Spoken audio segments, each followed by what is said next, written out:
हर हर महादेव। वो कौन था जिसने शिवलिंग पर पैर रखा था? वो कौन था जिसने शिवलिंग पर मुंह से जल अर्पण किया था? वो कौन था जिसने शिवलिंग पर मांस का टुकड़ा चढ़ाया था?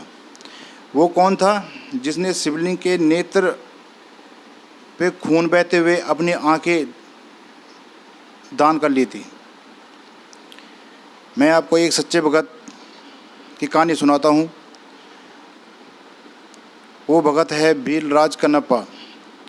कनप्पा एक दिन जंगल की तरफ शिकार करने के लिए गए थे। जंगल में जाते जाते कई दूर उनको एक शिवलिंग मिलती है।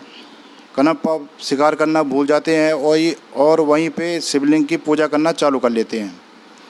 शिवलिंग की पूजा करते करते उनको कई दूर जाके नज़र आती है कि वहाँ पे नदी बह रही है और उनको पूजा करने भी नहीं आती थी ढंग से। नदी में गए, उन्होंने मुंह से जल उठाया और शिवलिंग पे मुंह से जल अर्पण कर लिया और साथ ही साथ एक मांस का टुकड़ा भी चढ़ा दिया। ऐसे करते करते वो जंगल में पूजा करने लग गए। ऊपर तब तक इत्तेफाक से भोलेनाथ जी की करसी मध्य को भोलेनाथ जी ने पार्वती जी से बोला, पार्वती जी क्यों ना एक बार इस भगत की भी परीक्षा ली जाए। तो भोलेनाथ जी ने भीलराज कनप्पा की परीक्षा लेना शुरू कर दिया। पूजा करते करते थोड़ी देर बाद देखा कि शिवलिंग के नेत्रों से खून बहने लग गया। कनप्पा की आंखें खुली तो कनप्पा ने देखा कि ये क्या, शिवलिंग की आंखों से खून बह रहा है।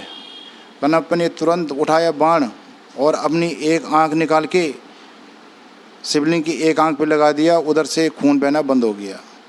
तब तक भोलेनाथ जी का चमत्कार, भोलेनाथ जी ने तो परीक्षा लेनी थी, तब तक भोलेनाथ जी ने शिवलिंग की दूसरी आंख पे भी खून निकलना शुरू कर दिया। तब तक कनप्पा ने देखा कि अब दूसरी आंख से भी खून निकलना चालू हो गया। कनप्पा ने तुरंत फिर बाण निकाली और अपनी दूसरी आंख निकालने की तैयारी कर रहे थे।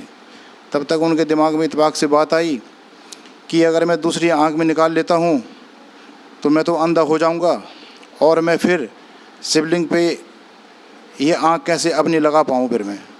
उन्होंने धीरे से क्या किया, शिवलिंग पे पैर रख के और अपना पैर का अंगूठा उस आंख पे लगाया जिस आंख से खून बह रहा था। और उन्होंने ऐसे करने के बावजूद अपनी बाण निकाल के और अपनी दूसरी आंख निकाल के शिवलिंग पे लगा दी। दूसरी आंख से भी खून बहना बंद हो गया।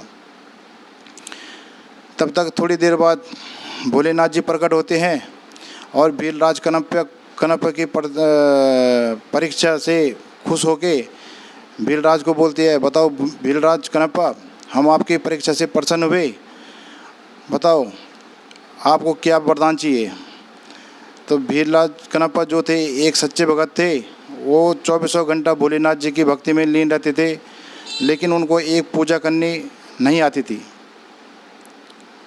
तब तक थोड़ी देर बाद देखा तो भीलराज कनप्पा तुरंत जाके भोलेनाथ जी के पैरों में पड़ते हैं और आशीर्वाद लेते हैं। बाकी भोलेनाथ तो भोलेनाथ हैं, छोटी छोटी बातों में भी प्रसन्न हो जाते हैं।